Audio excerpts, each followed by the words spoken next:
In this video, we are going to start our work with graphing quadratic functions. The first box here reminds us of what a quadratic function in standard form will look like.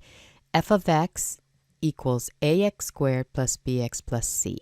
So this is called the quadratic function in standard form. Okay, input variable is x. The function notation f of x here is taking the place of the y, right? That's our function notation. So this is standard form. So in the second box, we've got what we call the parent function of the quadratic function because it's our most basic quadratic function that we can have. This is f of x equals x squared. So notice a is 1, the leading coefficient is 1, and then b and c are both 0. So we call that the parent function. And on the far right, you have a table of values that can help you graph this function. So notice what the function does. It takes the input, x, and it squares it for the y, for the output. So when x is -3, when we square that, we will get a y value of 9. So -3, 9 will be on our parabola. And unfortunately, it's up here somewhere, okay, in our graph. -2, when x is -2, when we square -2, we get a y value of 4. So the order pair -2, 4 is on our parabola. -1, square that, our y value is 1. So -1, 1 is on our graph, which is on our parabola graph. 0 squared is 0. So our parabola goes through the origin. 1 squared is 1. So 1, 1 is on the graph. 2 squared is 4. So 2, 4 is on the graph. 3 squared is 9, so 3, 9 is on the graph again. And so this shape is called a parabola, as you know.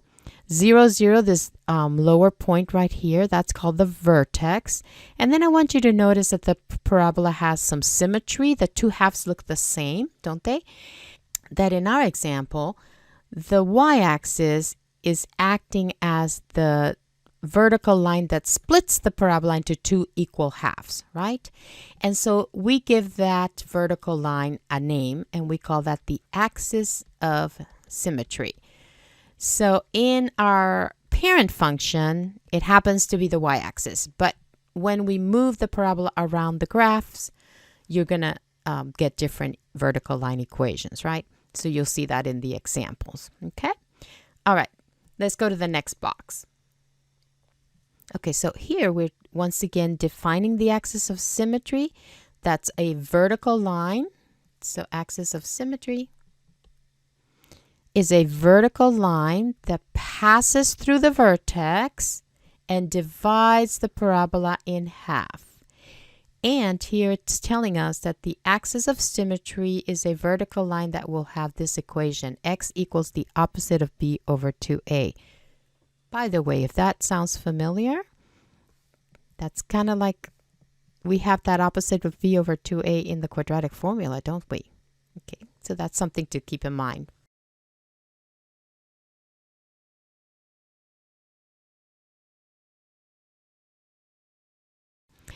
The vertex is the lowest point on the parabola if the parabola opens upward.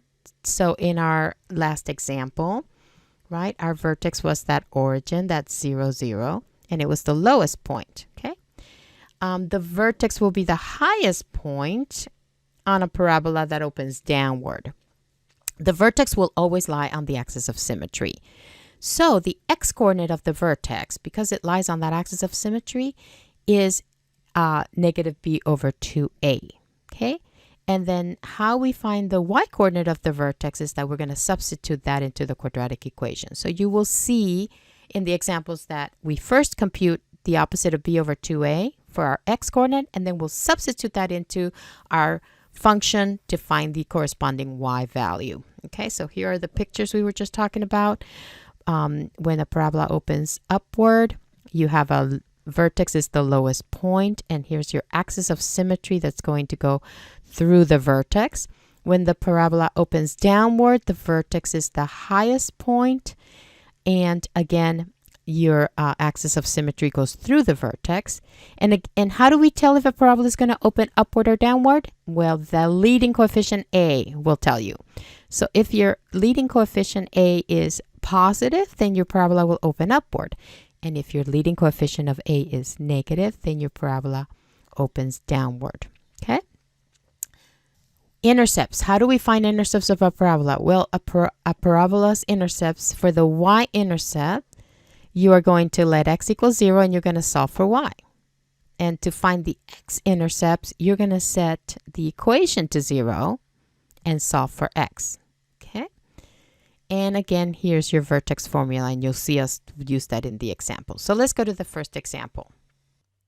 So now in our first example, we're going to take a function in standard form, and we're going to graph the parabola. And how we're going to do that is we're going to look at the function. We're going to use a, the leading coefficient, to determine if the parabola opens upward or downward. Then we're going to find the vertex using the vertex formula. We're going to find the x-intercepts by setting y or f of x equal to 0 and solving for x. We're going to find the y-intercepts by setting x to 0 and solving for y. We're going to find one more point on the parabola. And then we're going to also determine the equation of the axis of symmetry that goes through the vertex. And we're going to plot points on the graph. So here's our first equation. We have f of x equals x squared plus 6x plus 8, which is in standard form. So a is 1, b is 6, and c is 8. And given that a is 1 and that's positive, that tells us that this parabola is going to open upward, which means that our vertex is going to be the lowest point on the graph. So let's go ahead and solve for that vertex using the vertex formula. And as we remember, the vertex formula for the x-coordinate is that x is equal to the opposite of b over 2a. So that means that x is equal to the opposite of 6 over 2 times 1, which is negative 6 over 2 or negative 3. So we've just found the x-coordinate of the vertex. And to find the y-coordinate, we're going to substitute and find f of negative 3. So we substitute negative 3 in for x in the equation to solve for the y-coordinate that goes with that x of negative 3. So using my order of operations here, I get 9 minus 18 plus 8, which is negative 1. So that means that our order pair negative 3, negative 1 is the vertex of this parabola. So that's going to be our lowest point, isn't it? As a matter of fact, let's go to the graph and just graph that negative 3, negative 1. So scrolling down, I'm going to go ahead and put negative 3, negative 1 right here on my graph. And I'm going to know that that's my lowest point. So my graph will open upward. And the next thing that I know is that I have a vertical line that goes right through that vertex. So it'll go right through that. I'm drawing it dashed in a different color because it's not part of the parabola, but it is a feature that helps us graph the parabola. And this is called the axis of symmetry. And vertical lines always have equations that say x equals a number. And every single one of the points that's on this red dashed line, right, has an x-coordinate of negative 3. So the equation of this axis of symmetry will be the x equals negative 3 as an equation. So let's go back and fill that in for part B. Axis line of symmetry. And again, I give us a little reminder here. Make sure that you write your answer as an equation and not a single number. So x equals negative 3. Okay, so now we're going to find the x-intercepts of the parabola. So where does the parabola cross the x-axis? And so that means that we need to set f of x or y to 0. And we're going to solve for x. So the equation was x squared plus 6x plus 8 equals f of x. Well, we're going to set that to 0. And then we're going to solve this quadratic equation for x, and using one of our many methods, right? Well, this one factor is pretty easy. So let's go ahead and use the factoring method and say x plus 2 times x plus 4 equal to 0. And then we're going to use the 0 factor property, and we're going to set each of these to 0 and solve for x. So we're definitely getting that we're going to have two x-intercepts. One's going to be at x equals -2. The other one's going to be at x equals -4. And the order pairs that go with that is -2, 0. Remember, we set y to 0 to solve for this x. So the y coordinate is 0 and the x is -2. And this second intercept will have order pair -4, again 0 here. So let's graph those on the parabola. So -4, 0 and -2, 0. And notice that they are mirror images of each other across our axis of symmetry, just the way we expected. Okay, let's go find the y-intercept next. So the y-intercept, now we're going to set x to 0 in the equation and solve for y. So we're going to set x equal to 0. So our equation again, so we're really calculating f of 0, aren't we? And our equation was x squared plus 6 times x plus 8. And notice how I've replaced the x with zeros. And so that gives us 8, doesn't it? So 0, 8 is our y-intercept. And if you happen to notice that 8 also happens to be our c value, see, let's check that. See that? C was our 8 is our c. Then you're going to learn pretty quickly that 0c is our y-intercept when you've got your equation in standard form. Okay, we're also, let's graph that. So 0, 8 up here.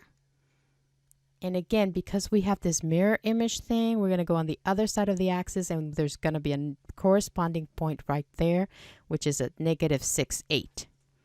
Okay, good. All right, let's find one more point, f of -5. So x is -5. What's the y? Let's substitute -5 into our equation so we can find the y coordinate and use our order of operations here. And so looks like we've got 3. So -5, 3 is on our parabola. So let's see if it is, right? Because we've got a good shape going here, don't we? So -5 and up 3 right there. And across the axis, we've got the mirror image at -1, 3. So graphing our parabola now, definitely an upward pointing parabola. Nice symmetry along x equals -3, our axis. You've got your two x-intercepts and you've got your y-intercept. And there's our parabola. Well done.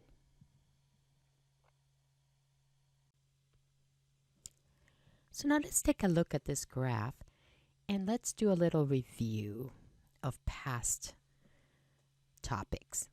So what would you say if I asked you for what's the domain and the range for this function?